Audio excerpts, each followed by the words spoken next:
Et salut à toi, chef d'entreprise, bienvenue sur le podcast Parlons Business, le podcast qui te parle de stratégie business et de web marketing. Aujourd'hui, je suis de nouveau avec Alexiane, salut, experte en communication YouTube. Aujourd'hui, justement, on va voir les 14 points élémentaires pour faire la promo de tes vidéos YouTube, donc de ta chaîne. Et je suis sûr que tu ne connais pas le 12e. Alexiane, je te laisse débuter, c'est toi l'experte. Tout à fait. Allez. Donc justement, tu viens de faire le titre accrocheur qui va être sûrement sur le titre de ta vidéo. Donc il faut commencer par choisir un bon titre pour votre vidéo. Donc justement, ce qu'il vient de faire, 14 astuces, vous l'avez sûrement vu sur des sites comme Démotivateur, sur Facebook ou BuzzFeed ou plein de sites comme ça. En fait, ils font en sorte que le titre vous incite à cliquer. Si dans votre titre, vous donnez déjà tout, les gens ne vont pas forcément cliquer. Donc le fait de dire...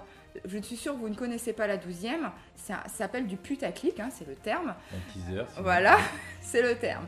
Donc ça vous permet d'inciter les gens à cliquer. Donc c'est une technique qui marche très très bien. Il ne faut pas en abuser, mais c'est une technique qui marche et vous pouvez l'utiliser. Nous, on l'utilise un peu sur la page Facebook, ça permet vraiment d'avoir un trafic qui monte énormément. Donc choisir un bon titre. Donc comment on choisit un bon titre? Il faut imaginer les mots-clés que les gens auraient tapés pour tomber sur votre vidéo. Donc par exemple... moi, je vais donner un avis sur un mascara. Les gens vont taper avis mascara, nom du mascara. Donc, j'ai intérêt à appeler ma vidéo mon avis sur le mascara, blablabla. Si on prend un exemple de mascara. Voilà, c'est important d'imaginer, par exemple, si vous faites un tutoriel, vous allez taper dans Google ou dans d'autres outils qui vous permettent d'avoir les mots-clés qui sont tapés. Donc, vous pouvez taper directement dans le moteur de YouTube, par exemple, comment est votre sujet, et ça va vous suggérer des titres, en fait, qui sont tapés par les internautes. Donc, c'est important de bien choisir son titre. Donc, ça, c'est la première étape. Une question pour nos internautes qui ne connaissent peut-être pas les différences entre YouTube et Google. Est-ce que les mots-clés qui sont tapés dans Google sont les mêmes que ceux qui sont tapés dans YouTube ?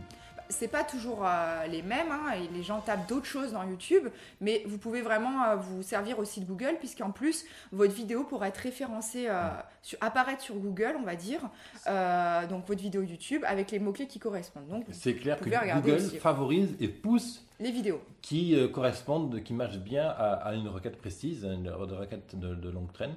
Le titre, pour finir sur ce point, je sais pas. Je vais juste donner un petit exemple, juste sur le titre. En préparant la vidéo hier, j'ai fait des toutes petites recherches et je me suis rendu compte, en fait, moi j'ai travaillé donc justement pour une grande marque de cosmétiques sur un test mascara, puisqu'on en parle. Et en fait, il y a une youtubeuse qui avait mis avis nom du mascara, ce que je suis en train de vous dire dans sa... Elle a parlé du mascara, elle a mis ça comme titre. Et en fait, j'ai remarqué qu'en tapant avis mascara féline, elle était devant le site L'Oréal avec sa vidéo. Ah, et quel titre avait L'Oréal, si tu t'en souviens ? Donc L'Oréal, ils vendaient le mascara, par exemple le mascara féline, donc il y a un mascara qu'ils vendent. Et la fille, la youtubeuse, comme elle avait marqué avis mascara féline, sur la requête, sur les mots-clés avis mascara féline, elle était devant le site officiel quand même de la marque, avec sa vidéo. Alors que c'est une petite youtubeuse qui doit avoir même pas 1000 abonnés, donc c'est vrai que on pouvait même avoir du référencement naturel, donc c'est superbe. Choisissez très bien vos titres, c'est super important. Et le titre, pour finir sur ce point, le titre vend le clic sur la vidéo. C'est-à-dire que vous faites votre recherche, regardez vous-même quand vous-même vous comportez sur Internet, comment vous faites, etc. C'est vraiment ça qui fait qu'on va cliquer dessus. Tu en parleras, je n'ai pas regardé. On ne connaît pas d'avance ces épisodes. Non, mais ça permet, ça vous permet de donner envie. Voilà, c'est le motivateur, c'est le déclencheur. Un mauvais titre qui clairement, vous pouvez être ranké numéro 1, mais c'est le mauvais titre. Tout à fait. Vous ne sortirez, les gens ne cliqueront pas. Voilà, les gens vont taper des mots-clés, vont arriver sur une liste de vidéos. Pourquoi ils cliqueraient plus sur le deuxième ou le troisième ? Il n'y a pas vraiment de logique. Ils vont cliquer sur le titre qui les intéresse. Donc, travailler vos titres, c'est le plus important. C'est pour ça que c'est le numéro 1. Ensuite, le numéro 2, c'est de faire une description de votre vidéo. Donc, c'est vrai qu'on a tourné la vidéo, on est habitué à parler, on n'a pas forcément envie d'écrire. Je ne sais pas si tu fais des bonnes descriptions, mais c'est une partie qu'il faut faire. En fait, YouTube vous laisse un espace pour expliquer ce qu'il y a dans la vidéo. Donc, il faut savoir que YouTube arrive un peu à détecter ce que vous racontez dans votre vidéo, parce qu'il y a d'ailleurs les traductions automatiques. Mais vous pouvez voir que si vous activez les sous-titres, ce n'est pas forcément ce que vous racontez. Donc, c'est important de faire une bonne description et d'expliquer ce que vous racontez dans votre vidéo en utilisant les bons mots-clés. Par exemple, vous faites un tutoriel pour je sais pas, pour expliquer comment faire un montage vidéo, voilà, il faut bien expliquer, mettre le mot monter vidéo, montage vidéo dans votre descriptif parce que Google va le prendre en compte pour positionner votre vidéo dans son moteur interne. Donc quand quelqu'un tape un mot-clé, de vous placer dans sa première page. Donc c'est important de faire une bonne description. Et tu intègres des mots-clés spécifiques dedans? Voilà. Tu fais une recherche préalable? Voilà, vous cherchez toujours les mots-clés que vous avez. synonymes? Voilà, les synonymes, tous les mots-clés que vous avez cherchés pour votre site, voilà, vous les réutilisez dans la description. Il faut savoir qu'en plus, les gens lisent quand même les descriptions relativement, donc c'est important de bien travailler sa description. Moi, je suis toujours déçue quand j'arrive, quand la personne a fait une vidéo et qu'il n'y a aucune description, quoi, aucune info, rien du tout. Donc ça vous permet de vous positionner et aussi de donner plus d'infos aux personnes qui ne vont pas regarder toute la vidéo, voilà. Et est-ce qu'on a un risque qu'on appelle ça, si j'abuse des mots-clés, est-ce que c'est pareil, c'est pénalisant comme on a en fait, pour l'instant, je ne pense que ça ne l'est pas parce que j'ai vu beaucoup de gens qui abusent et qui sont très bien positionnés. Mais évidemment, il ne faut jamais abuser dans la vie, donc voilà. En plus, c'est justement mon point 3. Ah, pardon. Donc vous avez un endroit aussi dans l'administration de votre chaîne YouTube pour mettre des mots-clés justement. Donc c'est à cet endroit-là qu'il faut mettre vos mots-clés. Donc vous pouvez en profiter, là il n'y a pas de problème, vous mettez tous les mots-clés qui correspondent à la vidéo. Donc pareil, si on reprend par exemple l'avis sur un mascara, il faut mettre avis mascara, nom du mascara, mascara, nom du mascara avec le mot mascara. Vous pouvez mettre aussi revue mascara parce qu'il y a des gens qui vont taper revue. Vous pouvez peut-être mettre review en anglais pour les gens qui vont le taper en anglais, parce qu'il y a des Français qui connaissent ce terme. Voilà, tous les mots-clés qui sont autour de votre vidéo, vous pouvez les mettre. Je sais en mettre combien de mots-clés? Je ne sais pas combien on peut en mettre, mais je ne crois pas qu'il y ait vraiment de limite. Enfin, j'ai jamais eu de limite pour l'instant. Moi, ce que je voyais hier, c'était à peu près 10 mots-clés. On peut en mettre, je pense qu'on peut en mettre plus. C'est limité, mais apparemment, il y a la bonne moyenne au niveau du SEO YouTube, c'est d'aller en mettre une. Voilà, 10 mots-clés qui correspondent à la vidéo. C'est surtout important. Vous n'allez pas mettre des mots-clés qui n'ont rien à voir. C'est dommage de diluer les mots-clés. On le précise, des mots-clés qui n'apparaissent pas dans la description ou dans le titre. Pas forcément, mais vous pouvez aussi remettre des mots-cles. Mais le but, c'est d'aller chercher des termes synonymes qui ne sont pas déjà présents. Il ne s'agit pas admettons, votre titre, c'est comment cuisiner comment fabriquer une confiture de figues excellente. Bon, à part à chaque fois mettre confiture de figues partout. Il vaut mieux être confiture ou marmelade, je ne sais pas quel terme on peut aller chercher. Mais vous pouvez quand même reprendre aussi une fois le mot-clé confiture de figues. Voilà. Mais il ne s'agit pas de mettre 10 fois le mot-clé confiture de figues. Oui, non, je pense que ça, on a essayé. Mais vraiment aller chercher des synonymes. Qu'est-ce que les gens peuvent taper pour trouver. Voilà, parce que vous pensez confiture de figues, peut-être que les gens pensent autrement marmelade. Des synonymes. Synonymes, mais... Donc utilisez cet outil de YouTube qui permet de mettre des mots-clés parce que s'ils ont mis cet outil, c'est qu'ils doivent s'en servir pour quelque chose. Donc ça leur sert pour l'algorithme. Ensuite, 4e, il faut localiser votre vidéo. Donc je ne sais pas si tu le fais, mais des fois ça sert quand vous avez un commerce de proximité. Ma chaîne est référencée à Montpellier. Voilà, quand vous avez un commerce de proximité, par exemple, là, justement, vous avez, nous on est encore aujourd'hui à Marseille. Si vous avez par exemple, vous êtes coiffeur à Marseille et que vous faites des petites vidéos de tuto coiffure ou de couleurs, de coloration en live, etc. C'est important de localiser votre vidéo parce que votre vidéo sera affichée aux personnes aura tendance à être plus affichée aux personnes qui sont localisées dans la ville de Marseille. Donc c'est important de le mettre, ça vous coûte rien. Mettez au moins France, parce que pour avoir bien que votre vidéo soit bien diffusée en France, si vous êtes de toute façon, il demande le langage des vidéos. Dans le paramètre de la chaîne, YouTube demande justement les mots-clés généraux de la chaîne, le langage, les lieux de tournage, s'ils sont identiques pour tous. Mais de toute façon, effectivement, d'ailleurs, j'avais publié un article là-dessus, et même un podcast, sur effectivement que en tant que commerçant de proximité, peu importe d'ailleurs que tu vendes, que tu sois boucher ou que tu sois une épicerie, que tu sois consultant, que tu aies un cabinet comptable ou freelance ou coach sportif, effectivement, il faut toujours s'appuyer sur la géolocalisation, les mots-clés géographiques parce que ça fait partie des très bons systèmes pour monter sur les requêtes. Tout à fait. Alors, pour la 5e manière de faire la promotion de sa vidéo, c'est de la faire en HD. Donc, je pense que ton téléphone filme en haute définition. Oui, la plupart de publier en 720. Voilà. Donc, de publier en 720p, c'est ça qu'on appelle ça HD, oui, ouais, voilà. Pas, donc, en 720 ou en 1080p, ça permet de YouTube de vous mettre en avant parce que la vidéo est de très très bonne qualité, très bonne qualité, et c'est vraiment avec un smartphone vous avez cette qualité. Donc on vous dit pas d'acheter un appareil photo qui coûte 500 € ou une caméra qui coûte 800 €. Non, avec votre smartphone vous avez, je pense qu'à partir du Samsung S4 c'est très correct. Ils font tous et l'iPhone, voilà, et l'iPhone 4. De toute façon, on a fait un épisode sur le matériel à utiliser. Voilà. Mais il a été démontré que même avec une webcam très basique à 10 euros, on peut faire d'excellentes vidéos. En fait, le seul facteur différenciant, c'est la lumière. Voilà. Ce qui fait la différence entre un appareil à 15 euros et un appareil à 3000, c'est que l'appareil à 3000 va être capable de filmer même dans des très faibles luminosités. C'est ça la différence en fait. Donc voilà, faut pas... Donc voilà, donc c'est important de mettre la vidéo en... Si vous l'avez filmé en haute définition, ça sera un peu plus long de la mettre sur YouTube quand elle est en haute Oui, définition. ça prend vite 1 giga pour 20 minutes. Quoi, ouais. Voilà, ça fait vite 1 giga. Mais ça vous permet d'être plus valorisé sur YouTube parce que vous faites des vidéos de bonne qualité. Donc faites-le. Hein. Vous attendez vos 20 minutes et c'est pas grave. Faites autre chose et c'est très bien. Donc la 6e manière de promouvoir sa vidéo, c'est d'inciter au partage.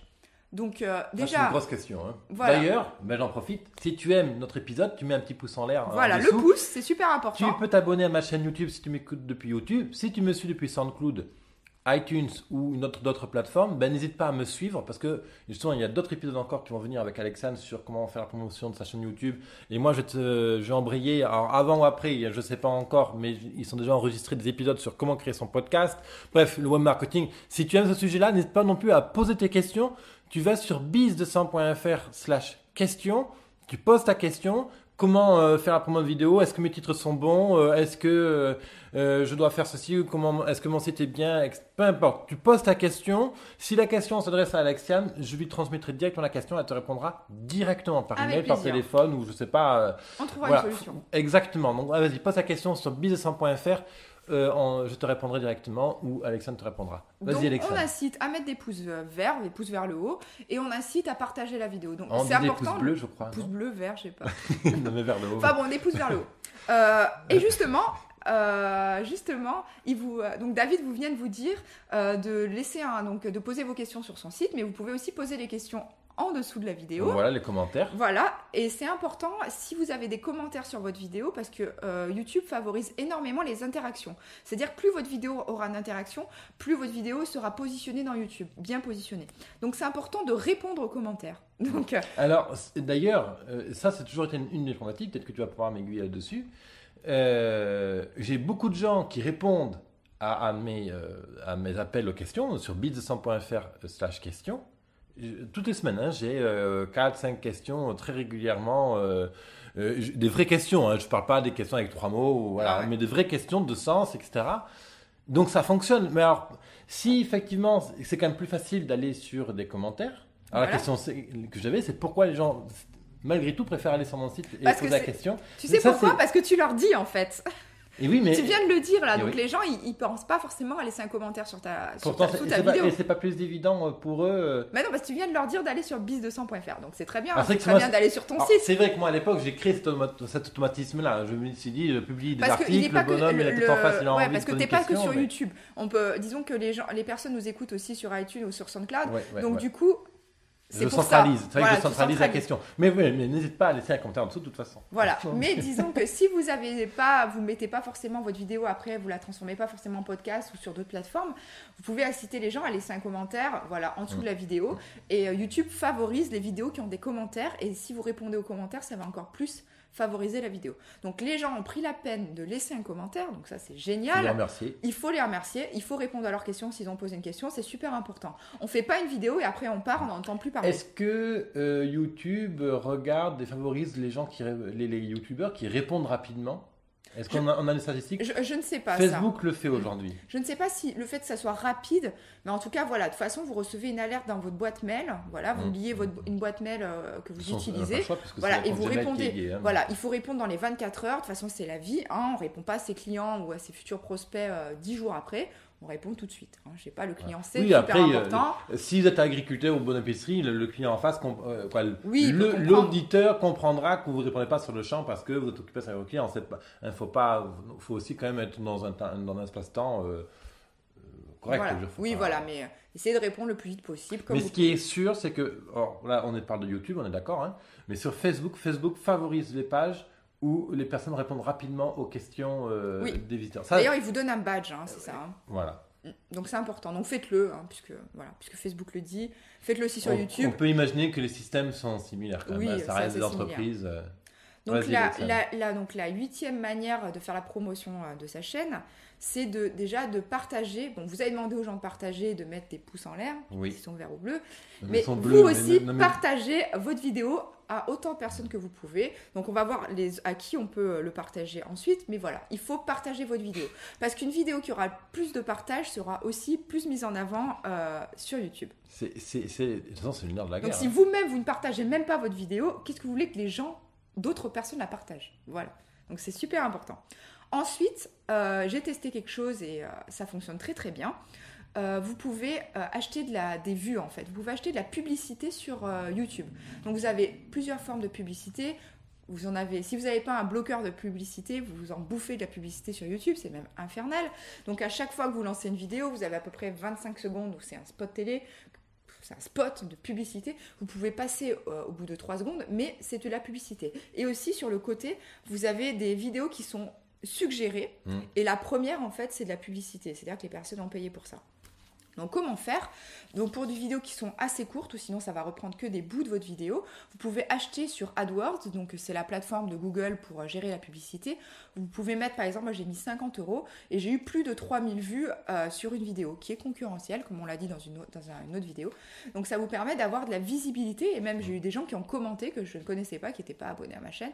Donc voilà, ça vous permet d'avoir des vues. Si je prends ton exemple, tu as payé 50 €, ça te fait 3000 vues. Voilà. Ouais, éventuellement qu'on est dans un très compétitif. C'est 1 ça centime fait- la vue, hein, j'ai calculé, c'est vraiment rien. Enfin, ça Donc, coûte rien. Même après, entre 1000 et 3000, voilà, bon, en fonction du domaine, Ouais, comment voilà. votre vidéo Même est des fois intéressante. beaucoup plus, je pense. Et derrière, les impacts immédiats, donc des commentaires. Donc, Bon, t'as moi c'était juste pour un test, donc c'était une vidéo que j'avais fait pour une marque, donc voilà, des abonnements. ça fait de la visibilité, ça fait des abonnés, oui, parce que des gens s'abonnent, ça fait des abonnés, ça fait des commentaires, et après voilà, moi c'était juste pour tester, mais si vous vendez quelque chose, voilà, ça vous fait du trafic en plus, parce que plus de personnes vont voir votre vidéo, de la notoriété en plus, voilà, et Voilà. ça coûte vraiment pas cher, ça vaut le coup de tester. Si vous n'avez pas 50 € à mettre dans votre business, c'est quand même inquiétant.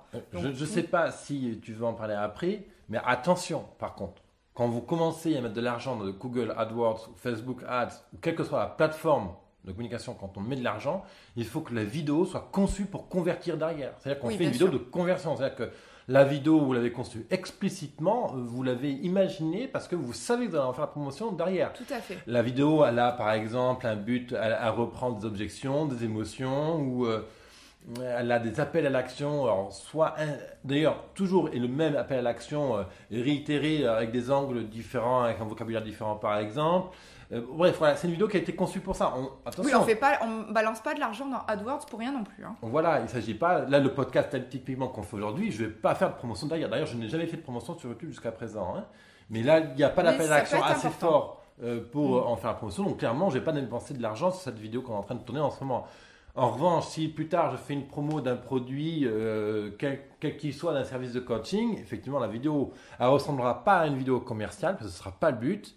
Mais derrière, j'aurai Voilà. mes appels à l'action. Et là, je sais que je peux mettre mes 50 € ou 100 €. Après, c'est infini, en fait. Oui, voilà, ça dépend Parce de que- la conversion. Hein. Souvent, voilà, alors tu dis effectivement, si je passe 50 €, c'est délicat. Mais ce qu'il faut bien comprendre, c'est quand vous mettez 50 €, au début, on ne sait pas. Mais l'idée, c'est d'arriver à avoir un schéma où quand vous mettez 1 €, vous savez que derrière, vous générez tant de chiffre d'affaires et donc tant de profit. Donc, vous savez que vous pouvez réinvestir tant d'euros dans votre pub. Et c'est ça, en fait, la mathématique Alors, d'Internet. je vais vous donner un exemple, hein, parce que c'est vrai qu'avec un exemple, c'est mieux.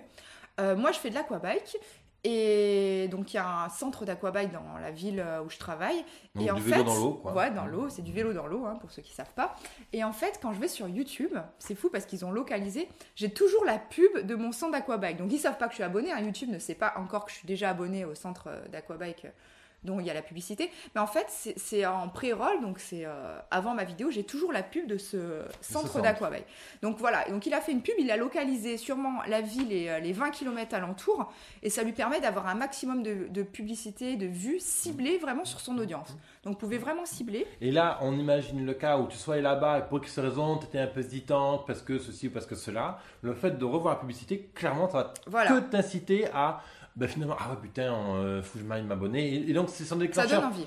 Les fameux clients qui sont venus, qui n'ont pas acheté, c'est grâce à ce genre de choses que vous allez pouvoir leur faire Voilà. acheter votre produit. Vous pouvez vraiment localiser, c'est pour ça, voilà, Mhm. si vous avez voilà, un commerce à Marseille ou à Paris, voilà, vous n'avez pas besoin de localiser toutes les villes, vous localisez vraiment la ville concernée, même des arrondissements, voilà. Vous pouvez Voilà. même localiser. Et d'ailleurs, il est important aussi de comprendre qu'on ne s'appelle pas Coca-Cola, on ne s'appelle pas L'Oréal, alors dès pour ton client, on ne s'appelle pas Nivea, on ne s'appelle pas, je sais pas moi, une grosse marque qui eux communiquent, qui font beaucoup de vidéos commerciales, etc. Vous vendez votre passion, vous vendez vos valeurs, vous vendez votre produit que vous faites avec amour et respect du client. Donc il n'y a pas de honte à faire une vidéo dans le but de développer votre commerce et de communiquer. Hein, voilà, il faut faire la part des choses, vous n'êtes pas là pour gagner des milliards, vous êtes là pour vivre honnêtement de votre passion. Donc il ne faut pas hésiter à faire une communication, un marketing comme ça de terrain et qui pousse un peu aux ventes. Voilà. Non, mais c'est vrai, j'ai beaucoup de clients qui ont ce complexe, hein, c'est pour ça que je le répète à chaque fois. Donc si on passe à la 10e façon Allez, de bientôt la 12e. Hein. Ouais, on est sur la 12e, on est suspense. Alors la 10e manière, c'est que si vous avez, la majorité d'entre vous ont un site web ou un autre moyen de communiquer, mais si vous avez un site internet, vous pouvez aussi diffuser cette vidéo sur votre site internet. On en a déjà parlé. Ça vous permet d'apporter de la valeur ajoutée à votre site internet. Par exemple, si vous avez de la photo, la vidéo, ça donne beaucoup plus envie d'acheter, ça donne une crédibilité qui fait que voilà, ça va rassurer les gens. Donc, vous pouvez utiliser ces vidéos, c'est très simple. En fait, YouTube vous fournit un tout petit code à coller sur votre site pour intégrer la vidéo, donc avec le lecteur YouTube. Donc, c'est très très simple et ça vous permet voilà, d'utiliser la vidéo, de la promouvoir. Les gens qui viennent sur vos sites qui ne connaissent pas forcément votre chaîne YouTube vont pouvoir aussi voir votre vidéo. Et on peut même aller plus loin. Sur la page accueil de votre blog ou de votre site, je recommande très fortement de faire une vidéo explicitement de entre 3 et 7 minutes. Peut-être que tu me diras, tu m'en diras sur la durée, mais une vidéo relativement courte qui présente votre activité, la mission du blog. Si tu vas sur d'ailleurs l'accueil de mon site business100.fr, tu vas, il y a une vidéo. Elle vaut ce qu'elle vaut. Parce que j'ai tourné ce jour-là, j'étais un peu stressé pendant la vidéo. Je sais, alors, normalement, je suis toujours cool et tout, mais quand c'est pour parler de nous-mêmes, on est un peu stressé. Ce jour, ouais, peut-être. On peut trouver plein d'excuses, mais voilà, la vidéo, elle vaut ce qu'elle vaut. N'empêche pas moins que je la mets en accueil, les gens arrivent, ils la regardent. Je le vois grâce à mes statistiques, je vois que les gens la regardent. Donc voilà, une vidéo en page accueil sur votre boutique, sur votre site qui présente votre activité, qui vous êtes, c'est aussi une très bonne idée.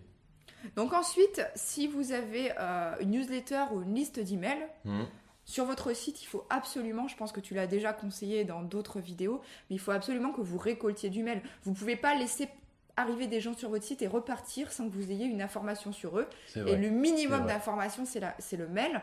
Donc si vous avez une liste de mails de personnes qui sont dans votre base de données, vous pouvez leur envoyer aussi par mail la vidéo. Par exemple, si vous apportez un conseil, si vous apportez n'importe quoi, vous pouvez leur envoyer. Donc, envoyez à votre liste d'emails cette vidéo pour que les gens visualisent la vidéo et puissent convertir, alors, faire d'autres. C'est vrai en mode clair, il y a beaucoup de blogueurs sur Internet qui vous mettent plein de pop-up compagnie pour récupérer du mail, ils vous vendent toutes sortes de promesses, etc. Vrai ou pas, ça c'est pas le débat.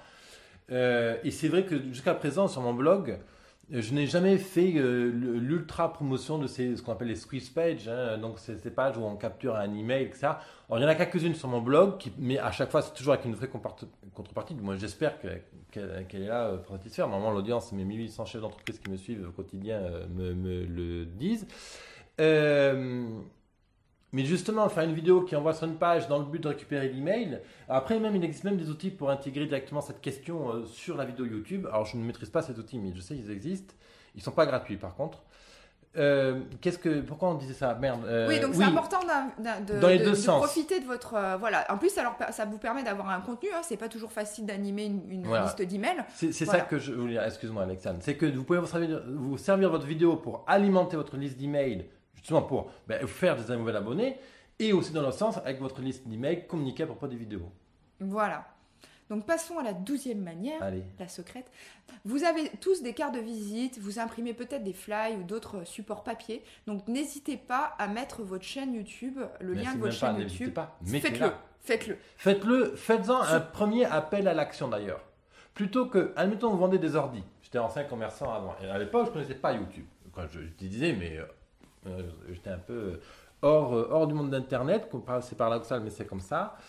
Justement, plutôt que de chercher à vendre votre super ordinateur, votre super mascara ou votre super tapis d'Orient ou que sais-je, votre super service de coaching de sport, Mettez comme appel à l'action la vidéo. Alors, il faut trouver le bon titre. On revient sur l'appel numéro 1. Il faut mettre un bon titre. Pourquoi le type veut regarder la vidéo? Il faut lui donner une bonne raison de s'asseoir devant son ordi ou son téléphone pour regarder cette vidéo. Vous mettez un petit QR code pour qu'on y accède facilement. Ou un petit lien raccourci. Ou un petit lien raccourci, l'un ou l'autre, ou les deux, en fonction de ce que vous voulez. Et comme ça, en fait, déjà en face, la personne n'aura pas l'impression qu'on cherche absolument à vendre ce super mascara, ce service de coaching, cet ordi.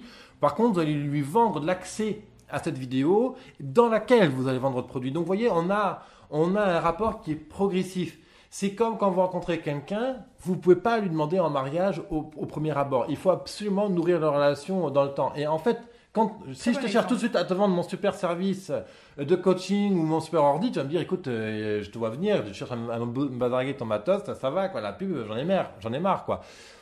Si vous donnez du contenu gratuit aux gens, voilà, et du contenu vidéo, voilà, ça vous permet de transformer plus tard. On offre d'abord du service, on offre d'abord de la valeur avant de demander de la valeur en retour. Voilà, exactement. Donc la 13e manière, c'est de partager votre vidéo sur vos réseaux sociaux. Donc si vous avez une page Facebook, si vous avez un compte Twitter, un compte Instagram, Snapchat, on peut pas, mais n'importe quel réseau social, vous devez partager votre vidéo. Déjà, ça vous permet d'avoir du contenu, parce qu'il faut savoir qu'il faut partager au moins 1 à 2 fois sur chaque réseau social tous les jours pour être valorisé. Sur Facebook, si vous ne publiez pas pendant 3 semaines, Facebook va vous oublier. Et quand vous allez republier, personne ne verra votre contenu. Donc ça vous permet d'avoir un contenu à partager et d'avoir aussi plus de vues. Donc n'hésitez pas aussi sur Facebook, on l'a pu le dire dans une autre vidéo, mais je vous le redis, d'uploader directement votre vidéo sur Facebook, donc la télécharger sur Facebook, parce que Facebook valorise plus les vidéos qui sont sur sa plateforme. Donc ça prend 2 secondes, donc vous le faites. Et si on parle de la 14e, oui. De la dernière manière, donc là, vous êtes sur vos réseaux, mais il faut les partager sur d'autres. Donc par exemple, si vous avez fait une vidéo sur des cosmétiques, vous allez aller sur un groupe spécialisé là-dedans, donc qui est par exemple un groupe de beauté, il en existe plein, où il y a des dizaines de milliers de personnes. Vous allez pouvoir partager votre vidéo parce que vous donnez un conseil. Si vous avez fait une vidéo sur des jouets en bois ou sur n'importe quoi, sur quel lait choisir pour son bébé, si on parle dans les enfants. Vous allez aller sur des groupes de mamans, vous allez pouvoir partager votre vidéo. Donc, il faut être un peu actif sur ces groupes. On n'y va pas comme ça de but en blanc, on partage la vidéo et on donne aucun conseil. Ça va être sûr de faire cracher, de faire virer. Voilà. Mais vous pouvez partager vos vidéos donc, sur ces groupes. Ça vous permet d'avoir plus de vues. Moi, je sais que je connais quelqu'un qui fait des vidéos un peu dans le thème de la politique. Et il allait partager sur des groupes où il y a plus de 100 000 personnes qui sont intéressées par le sujet, ses vidéos. Et du coup, il a eu plein de vues, genre il a 10 abonnés sur sa chaîne, il a 2000 vues sur la vidéo, quoi.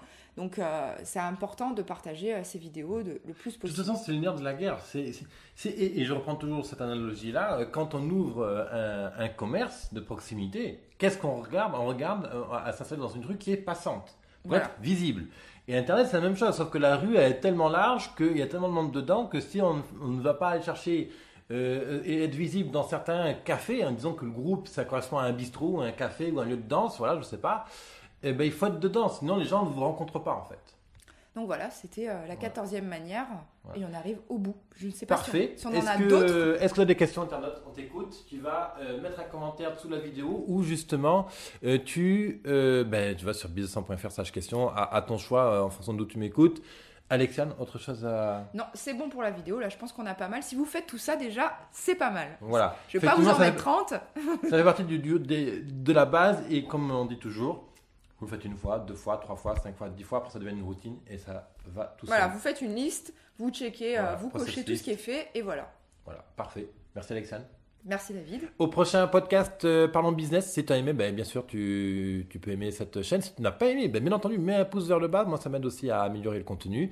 Si tu n'es pas encore abonné à la chaîne, je t'invite à t'abonner à la chaîne YouTube ou à me suivre sur iTunes ou SoundCloud. Voilà, et moi je te retrouve dans un prochain épisode. Merci à toi, bye bye. Bye bye.